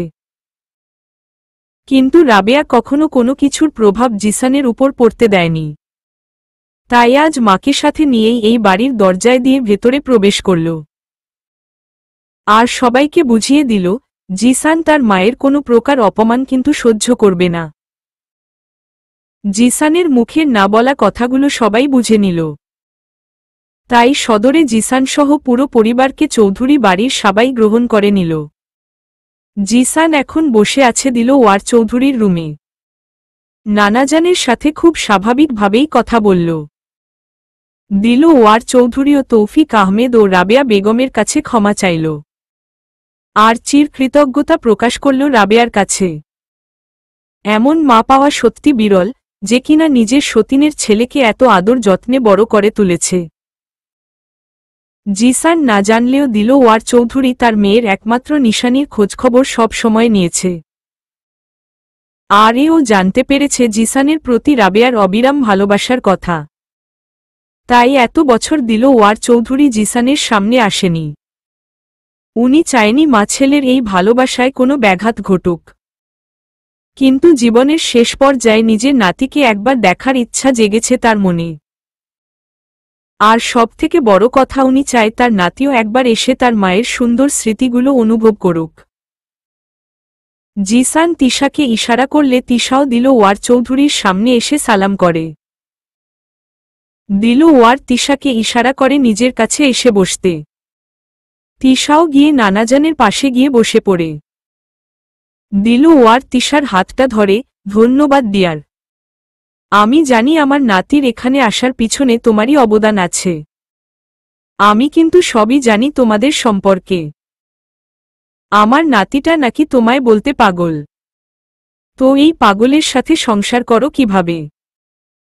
রাগ কিন্তু একদম ওর মায়ের মতো। তিশা একবার আর চোখে জিসানের দিকে তাকিয়ে দেখে জিসান নিচের দিকে তাকিয়ে মুচকি আসছে। তিশাও একটু হেসে নানাজানকে বলল, পাগলের ডাক্তার হয়ে আছি, আর ভালো করার চেষ্টা করছি। যদি ভালো না হয় তাহলে এই হ্যান্ডসাম বুড়োটা তো আছে, এসে পড়ব আপনার কাছে। নানাজানকে এক চোখ টিপ মেরে জিসানের দিকে তাকাল। তিশার কথায় নানাজান হাসতে লাগল। কিন্তু জিসান তো চোখ দিয়ে ইশারা করে তিশাকে হুমকি দিচ্ছে, আচ্ছা এই প্ল্যানিং একবার পেয়ে নি একা, তারপর তোকে বুঝাবো আমার থেকে দূরে যাওয়ার মোঝা। তিশাও মনে মনে বলে, কি সাংঘাতিক লোক, নিজের নানাজানকেই হিংসা করে। জিসান আবার ইশারা করে বলে, আমি তোকে কারো সাথে শেয়ার করতে পারবো না। No means no. সিলেটের জাফলং দেশের প্রকৃতির কন্যা হিসেবে পরিচিত। খাসিয়া জৈন্তা পাহাড়ের পাদদেশে অবস্থিত জাফলং প্রাকৃতিক সৌন্দর্যের অপরূপ লীলাভূমি। তাই আজ পুরো পরিবার মিলে ডিসাইড করল সবাই আজ জাফলং ঘুরতে যাবে। সাথে পিয়াইন নদী ভ্রমণও করবে। এমনই আমাদের দেশে নদী ভ্রমণ মানে হচ্ছে রাস্তাঘাটে ঘোরা খোঁজার মতো। সবাই একসাথে জাফলংয়ের উদ্দেশ্যে রওনা দিল। জাফলং যাওয়ার পথে বেশ উঁচু উঁচু পাহাড় চোখে পড়ল। যতই আমরা কাছাকাছি চলে আসলাম বেশ কিছু ঝর্ণাও চোখে পড়ল, যা বেশিরভাগই ভারত সীমান্তে অবস্থিত। তবে দূর থেকে দেখলে মনে হয় সবুজ পাহাড়ের গায়ে কেউ সাদা শাড়ি বিছিয়ে রেখেছে। চোখ জুড়ানো শুভ্রতা যেন ছেয়ে আছে সবুজের বুকে, যার থেকে চোখ সরানো বড় দায়। প্রায় ৩০ মিনিটের মধ্যে আমরা সবাই জাফলংয়ে এসে পড়লাম। এখানে এসে আমরা জীবনে প্রথম পানের বাগান দেখলাম। আমি আর নিশি তো এসব দেখে দারুণ এক্সাইটমেন্টে আছি। আসলে শহরে উঁচু উঁচু দলানগুলো ছাড়া তো কিছুই দেখা যায় না, তাই এখানে প্রকৃতির ছোট ছোট সৌন্দর্যও আমাদের মনিমুগ্ধ করে তুলছে। পিছনে ঘুরে জিসানকে ডাকতে নিলে দেখি কি সুন্দর আমার ভাই আর জিসান নিজেদের মধ্যে গল্পে মশগুল। আমি উনাদের সামনে গিয়ে, কি ব্যাপার সবাই ওখানে কি সুন্দর এনজয় করছে, আর আপনারা এখানে কি করছেন? আমার কথার প্রেক্ষিতে রায়হান ভাই যা বলল তাতে আমার কান দিয়ে ধোঁয়া বের হচ্ছে রাগে। তোরা যা এনজয় কর, আমাদের দিয়ে কি করবি? আর এছাড়া সব বড়রা ওখানে, তাই আমরা এখানে একটু বিড়ি ফুঁকতে এসেছি। তাছাড়া এখানে দেখার মতো আমাদের কিছুই নেই। আমি আর জিসান এখানে বহুতবার এসেছি। রায়হান ভাইয়ের কথা শুনে আমি জিসানের দিকে তাকালাম। শালা এক হাতে বিড়ি ফুঁকছে আর অন্য হাতে মোবাইল টিপছে। উনারে আমি এই বালছাল ছাড়তে বলেছি, অথচ উনার হয়তো আমার কোনো কথা মনেই নেই। আর এখন আমি যে একজন জলজন্তু মানুষ উনার সামনে দাঁড়িয়ে আছি তার কোনো খবরই নেই। তোকে তো আমি পরে মোঝা বুঝাবো, মনে মনে ভেবেই আমিও রাগ করে চলে আসলাম ওখান থেকে। পিয়াইন নদীর তীরে স্তরে স্তরে বিছানো পাথরের স্তূপ জাফলংকে করেছে আরও আকর্ষণীয়। নদীতে রয়েছে ছোট বড় অসংখ্য পাথর। এখানে জল স্বচ্ছ আর অগভীর, হাঁটু থেকে কোমর সমান। পানিতে নেমে কিছুটা আগালেই পায়ের নিচে মাটি নয় অন্য কিছুর ছোঁয়া পেলাম। এখানে গুঁড়ো গুঁড়ো পাথরকুচি নুড়ির মতো আকারের পাথরগুলো ছড়িয়ে ছিটিয়ে আছে। কোনোটা সাদা, কোনটা ফ্যাকাশে, কোনটা আবার কালো। আমি আর নিশি কিছু সুন্দর সুন্দর পাথর কুড়িয়ে নিয়ে নিলাম এই ফাঁকে। এরপর ইঞ্জিন চালিত একটা নৌকায় আমরা সবাই উঠে পড়লাম। অনেকক্ষণ ঘুরে আমরা এপারে চলে আসলাম। এখানে কিছু অস্থায়ী খাবারের দোকান আছে। আমি, নিশি, ঝর্ণাপু, মুনিয়া ও ফাতেমা ঝালমুড়ি নিয়ে খেতে লাগলাম। এদিক দিয়ে তাওহিদ ভাই তারিনকে আইসক্রিম খাওয়াতে ব্যস্ত আর ভাবি মেয়ের কাপড় চোপড় নষ্ট নিয়ে চিন্তিত। কি সুন্দর দৃশ্য, একদম পারফেক্ট ফ্যামিলি। এর ফাঁকে ফাঁকে জিসান কয়েকবার আমাকে ডেকেছে, তবে আমি পাত্তা দিল মনা। আমার থেকে বিড়ি তোর কাছে বেশি ইম্পর্টেন্ট তাই না? তো বিড়ি ফুক গিয়ে ফাজিল। আর নিশি সে তো রায়হান ভাইকে ছাড়া বিন্দাস ঘুরতাসে, এনজয় করছে। ওর এমন আচরণে বেচারা ভাই আমার মুখটা কেমন ফ্যাকাশে হয়ে গিয়েছে। বড়রা যখন চা খেতে ব্যস্ত তখন রায়হান ভাই এই ফাঁকে নিশিকে নিয়ে ফুরত হয়ে গেল। ঝালমুড়ির শোকে কাতর নিশি বারবার পিছন ঘুরে তাকাচ্ছে আর বলছে, আমার ঝালমুড়ি। এখানে সামনেই একটা জায়গা আছে যেখানে পাথরের বুকে প্রিয়জনদের নামটি লিখিয়ে নেওয়া যায়। তাই রায়হান নিশিকে সেখানেই নিয়ে এসেছে। নিজেদের নাম এখানে লিখে যাবে আজ ওরা। পছন্দমতো একটা পাথর খুঁজে দুজন দুজনের নাম লিখে নামটি চিরস্থায়ী করে দিল আজ পাথরের বুকে। অনেকক্ষণ ঘুরে ফিরে আমরা ক্লান্ত হয়ে বাড়ি ফিরলাম। বাড়িতে ফিরেও আমি জিসানকে এভয়েড করতে লাগলাম। বুঝক এবার, কাউকে এভয়েড করলে কেমন লাগে। রাতে আমরা সবাই একসাথেই ডিনার করলাম। শরীর খুব ক্লান্ত, তবুও মামিদের কাজে কিছু সাহায্য করলাম, তারা মানা করল অনেকবার। কিন্তু নিজের বিবেক বলতেও কিছু আছে। আর ভাবিও নেই, তারিনকে ঘুম পাড়াতে চলে যেতে হয়েছে। প্ল্যান করলাম আজ আমরা মেয়েরা একসাথে ঘুমাবো আর লেট নাইট জেগে গল্প করব। যেমন কথা তেমন কাজ। নিশি, আমি, ঝর্ণাপু, মুনিয়া, ফাতেমা একসাথে বসে গল্পে মেতে উঠলাম আমরা।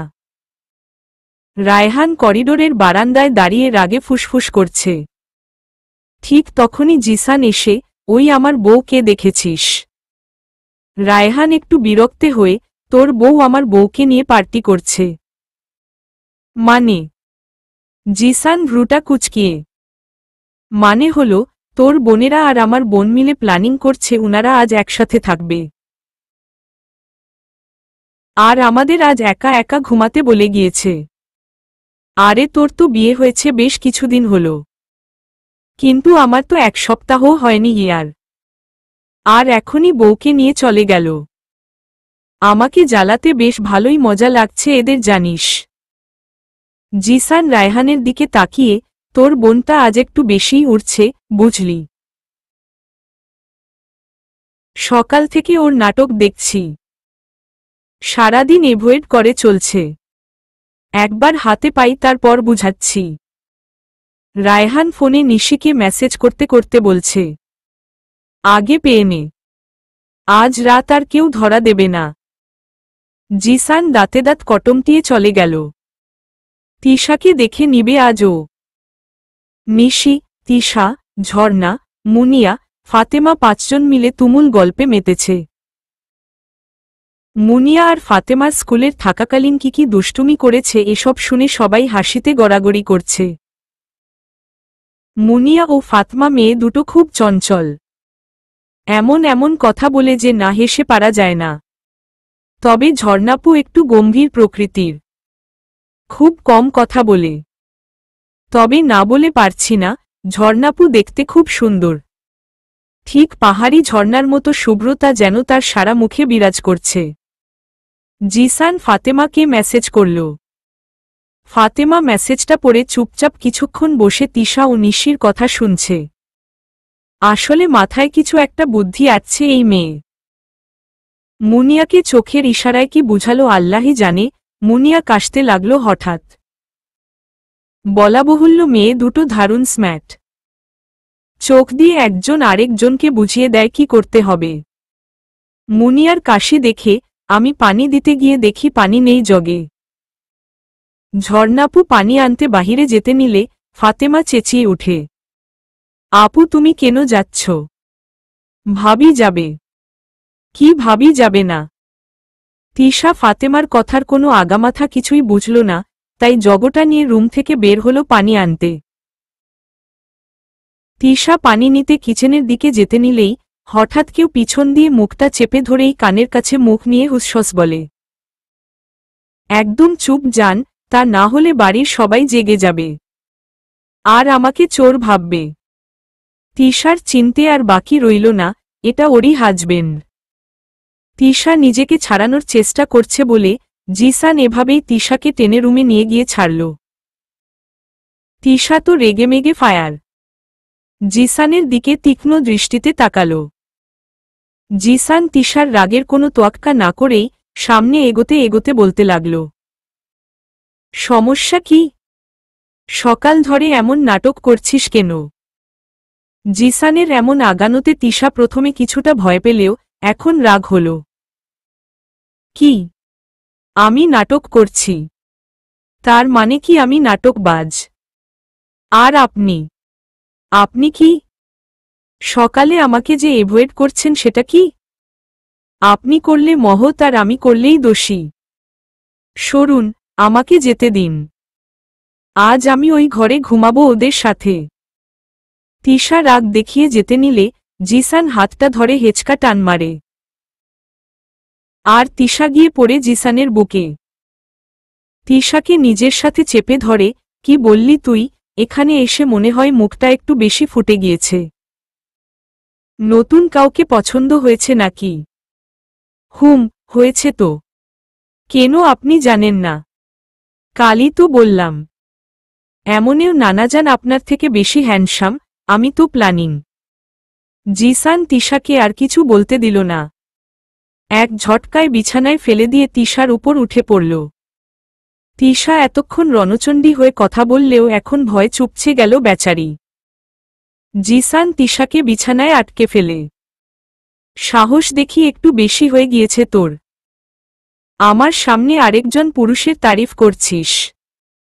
আরে কজন ককি? আমি তো নানাজানের কথা বলছি। তো নানাজান কি পুরুষ না? ককি সব বলছেন? আপনি পাগল হয়ে গিয়েছেন। নিজের নানাকে কেউ হিংসা করে? জান, নানা হোক বা দাদা, তোর মুখে আমি অন্য কোনো পুরুষের নামও শুনতে চাই না। তোর মন, প্রাণে মস্তিষ্কে শুধু এই জিসানের বসবাস হবে, আর কারো না। আপনি একটা সাইকো জানেন। জানি তো, তোর জন্য। এখন দেখ এই সাইকো কি করে। কি করবেন? তিশা, কি আবার? সারাদিন আমাকে ইগনোর করেছিস, আবার এখন আমাকে রেখে ওই রুমে ঘুমাতে গিয়েছিস। আমার থেকে দূরে থাকার প্ল্যানিং করেছিস। তার জন্য শাস্তি তো পেতেই হবে, তাই না জান? তিশা চোখ দুটো বড় বড় করে জিসানের দিকে তাকিয়ে শুকনো ডোক গিলল। কি? জিসান আর কিছু না বলেই তিশার ঘাড়ে মুখ ডুবিয়ে একটা কামড় দিয়ে দিল। তিশা চেঁচিয়ে উঠে জিসানকে বকতে লাগল। তিশার চিল্লাচিল্লিতে জিসানের মেজাজ আরও খারাপ হয়ে গেল। তাই তিশার আঁচলটা সরিয়ে আরও কয়েকটা কামড় দিয়ে দিল। রায়হানের মেসেজ পেয়ে নিশি নিজেই বোনদের রুমে ফেলে ছাদে চলে এলো। ছাদে এসে দেখে রায়হান রেলিংয়ে হাত দিয়ে দাঁড়িয়ে আছে। নিশিও গিয়ে ঝট করে রায়হানের দুহাতের মাঝে ঢুকে গিয়ে রায়হানকে শক্ত করে জড়িয়ে ধরল। কিন্তু রায়হান অভিমান করে ধরল না নিশিকে। এখন আসার সময় হয়েছে তোর। আর আসলি কেন? চলে যা, লাগবে না তোকে আমার। একটু রেগে নিশি রায়হানের বুকে একটা কিস করে। সরি। কি করব, আমি তো আসতেই নিয়েছিলাম, কিন্তু তিশা আমাকে টেনে নিয়ে গেল ওর সাথে। আমি ওকে কি করে বলি, বোনরে আমাকে ছেড়ে দে, আর তোর ভাইয়ের কাছে যেতে দে।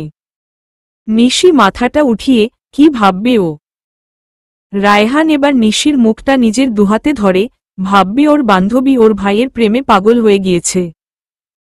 নিশি লজ্জায় মুখটা নামিয়ে ধ্যাত কি যে বলেন। আকাশে বিশাল একটি চাঁদ, আর দূর থেকে ভেসে আসছে পানির শো শো শব্দ। একজোড়া নতুন কপতকপতি ছাদে দাঁড়িয়ে আজ জ্যোৎস্না বিলাস করছে। অদ্ভুত এক পরিবেশ। দুজনের মনে যেন প্রেম এসে সাড়া দিয়ে যাচ্ছে। কিছুক্ষণ পর নিশির ঘাড়ে রায়হানের ঠোঁটের স্পর্শে শরীরে শিহরণ জাগিয়ে তুলছে। দুজন নব দম্পতি খোলা আকাশে আজ ভালোবাসায় নিজেকে মত্ত করে তুলছে। আর দূরের সেই চাঁদটাও যেন আজ লজ্জায় মেঘের আড়াল হতে চাইছে।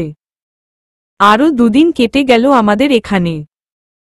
এই দুদিন আমরা বিছনাকান্দি, জৈন্তা রাজবাড়ি, দিঘি, খাসিয়াপাড়া ও সাইট্রাস গবেষণা কেন্দ্রে ঘুরেছি। আজ জিসান ওর মামাদের সাথে বের হয়েছে আশেপাশে উনাদের সবকিছু জিসানকে ঘুরিয়ে দেখাবার জন্য। সবার সাথে পরিচয়ও করে দিয়েছে। পরিচিত অনেকেই জিসানকে দেখে চোখ দুটো ছলছল হয়ে গিয়েছিল। অবশেষে জিসানকে ওদের পারিবারিক কবরস্থানে নিয়ে যাওয়া হলো। এখানে ওর মায়ের কবরটিও আছে। জিসান সামনে যাওয়ার সাহস পেল না, কারণ মায়ের কবরটি দেখেই দুচোখের কোনায় জল ঝমে গেল। বুকের মধ্যে একটা ব্যথা অনুভব করল। তাই ও ফিরে চলে আসলো বাসায়। এই কয়েকদিনে এই বাড়ির সবার সাথে একটা গভীর সম্পর্ক গড়ে উঠেছে। বোনেরা তো মনে হয় চোখে হারায় জিসানকে। নানা যেন মনে হয় জিসানকে পেয়ে অনেকটা সুস্থ হয়ে গিয়েছে। মায়ের সম্পর্কে অনেক কিছু জানতে পেরেছে জিসান নানার থেকে। জিসানের মনে একটু অপসোস হল, আরও আগে জানতে পারলে হয়তো এই পরিবারের সবাই এত কষ্ট পেত না। আজ আমরা ঢাকায় ফিরছি। তবে রায়হান ভাই ও নিশি কাল রাতেই চলে গিয়েছে কক্সবাজার ওদের হানিমুনে। তাই সবার থেকে বিদায় নিয়ে আমরা চলে আসলাম ঢাকায়। তবে এই কয়েক দিনগুলো খুব সুন্দর কেটেছে। সিলেটের প্রতি কেন জানি এক মায়া জেগে গিয়েছে। জিসান বলেছে আমরা আবার আসব।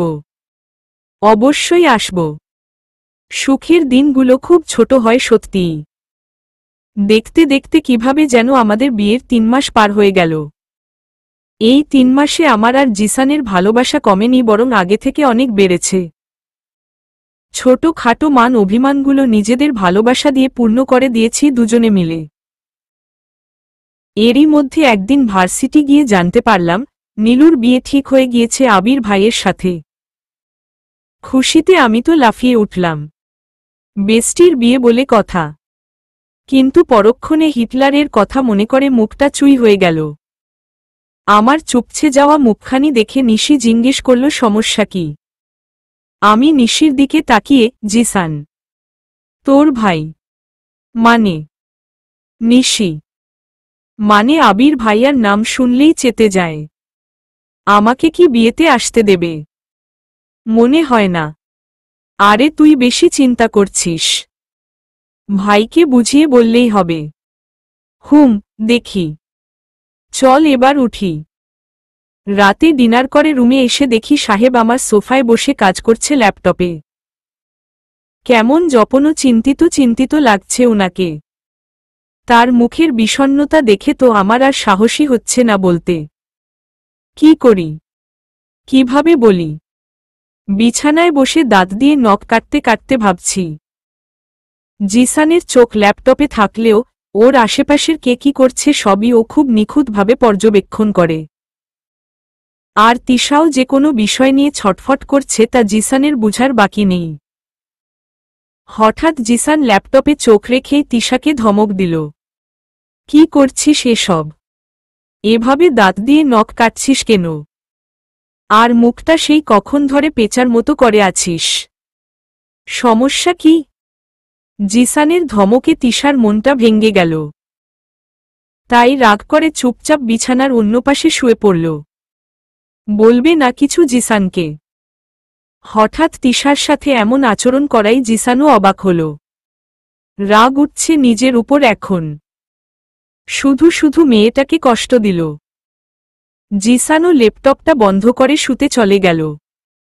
তিশাকে হালকা জড়িয়ে ধরে, সরি জান। মাথাটা ঠিক ছিল না, তাই হয়তো এমন করে ফেলেছি। সরি। ইটস ওকে, আমি কিছু মনে করেনি। ঘুমান এখন। তিশা জিসানের দিকে না তাকিয়েই কথাটা বলল। জিসান তিশাকে নিজের দিকে ঘুরিয়ে বুকে টেনে নিল। রাগ না করলে এখানে ঘুমা। রাগ করে মুখ ফুলিয়ে আমার থেকে দূরে থাকার চেষ্টা করলে লাভ নেই। দিন শেষে আমার বুকেই তোর জায়গা বুঝলি।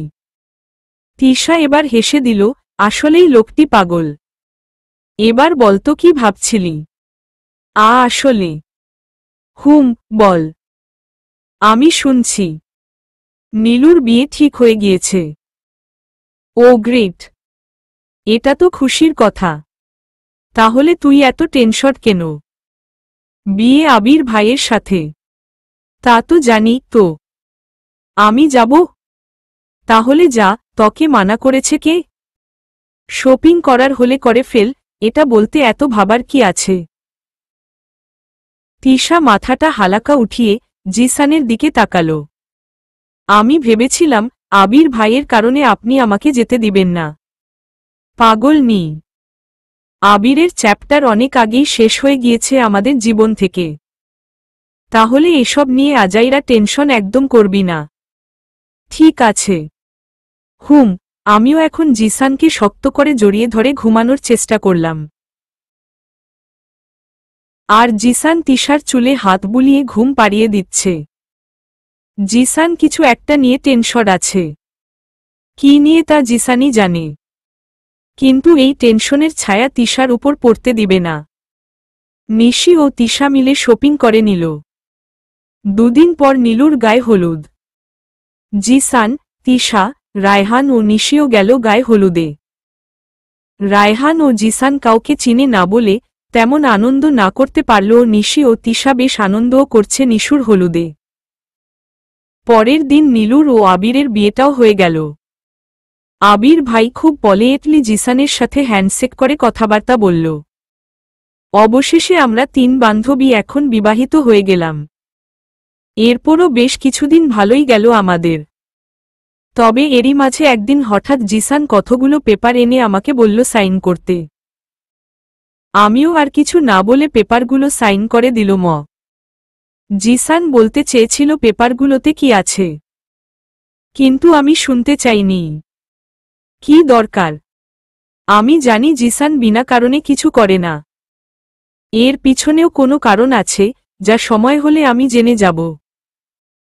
আর সবথেকে বড় কথা বিশ্বাস। যা উনার প্রতি আমার আছে। এভাবে আরও 1 মাস কেটে গেল। হঠাৎ একদিন মোবাইলে এক অদ্ভুত মেসেজ আসলো, তাও আবার প্রাইভেট নাম্বার থেকে। সিন করে দেখি। গল্প যেখান থেকে শুরু হয়েছে, গল্প সেখানে এসেই শেষ হবে। তবে এবার আমার মতো করে। Just wait for me. আমি কিছুটা অবাক হলাম। জিসান ওয়াশরুম থেকে বের হলে, আপনি আমার সাথে আবার ফাইজলামি করছেন। জিসান রোটা কুচকিয়ে, কি যা তা বলছিস? কি হয়েছে বলতো? আমি ফোনটা জিসানের মুখের সামনে এনে, এই যে প্রাইভেট নাম্বার থেকে আবার মেসেজ আসছে। জিসান মেসেজটা দেখে, এবার আমি করিনি জান। এর আগেরবার আমি ফাইজলামি করেছিলাম তোকে ভয় দেখাবার জন্য। কিন্তু এবার আমি করিনি সত্যিই। তিশা একটু টেনশন হয়ে পড়ল, তাহলে কে করছে? জিসান তিশার হাতটি ধরে কাছে টেনে নিল, এত টেনশন নেওয়ার কিছুই নেই। হয়তো কেউ ভুলে পাঠিয়ে দিয়েছে, বা কেউ ফাইজলামি করেছে। রিল্যাক্স। তিশার বরখালা মনি কিছুদিন হলো তিশাদের বাড়িতে এসেছে। কিন্তু সে নিশিকে দেখতেই পারে না। আসলে তার মেয়ের জন্য রায়হানকে বলেছিল। কিন্তু রায়হান বিয়ে করে আনলো নিশিকে। তাই আসার পর থেকেই নিশির উপর একটু শোধ উঠাতে প্রত্যেকটা কাজে খুঁট ধরে চলছে। একটু 19 থেকে 20 হলেই অনেক কথা শুনিয়ে দেয়। রেনু বেগমও পড়েছে মহা জ্বালায়। বড় বোনকে বারবার নিষেধ করে ও চুপ করাতে পারছে না। এগুলো নিশি রায়হানের কানে যেতে না দিল ও রায়হান জেনে যায় হঠাৎ একদিন। প্রচণ্ড রেগে খালাকে নিজের বাসায় চলো যেতে বলে। খালা চলে যাওয়ার সময় রায়হান শুধু একটা একথাই বলল, খালা আমার বউ কালা হোক বা ধোলা, কাজ করতে পারুক বা না পারুক, এসব আমি বুঝব। আর আমার যেহেতু এসবে মাথা ব্যথা নেই, তাহলে আপনাদেরও থাকার কথা না। রায়হানের খালামনি রাগে অপমানে চলে গেল সেখান থেকে। আর রেনু বেগম ও যেন হাফ ছেড়ে বাঁচল। জিয়া আন্তর্জাতিক বিমানবন্দরে সাদা স্যুট বুট পরে নেমে আসলো অচেনা ব্যক্তিটি। এয়ারপোর্ট থেকে বের হয়ে গাড়ির সামনে দাঁড়ানো ব্যক্তিটির সাথে হাত মিলাল। হ্যালো ডক্টর, কেমন আছো? অচেনা ব্যক্তিটি। হ্যালো একে। Welcome to Bangladesh. Thanks. Now tell me, আমাদের প্ল্যান কত দূর? Almost done. খুব শীঘ্রই রেজাল্ট পাবে। এবার আর কোনো ভুল হবে না। রিয়েলি? একে একটু বাঁকা হেসে মনে মনে ভাবছে মিসেস তিশা আহমেদ এবার আমার থেকে বেঁচে দেখিও। বাকি কথা গাড়িতে উঠে বলি। ডক্টর। ইয়া। চলবে।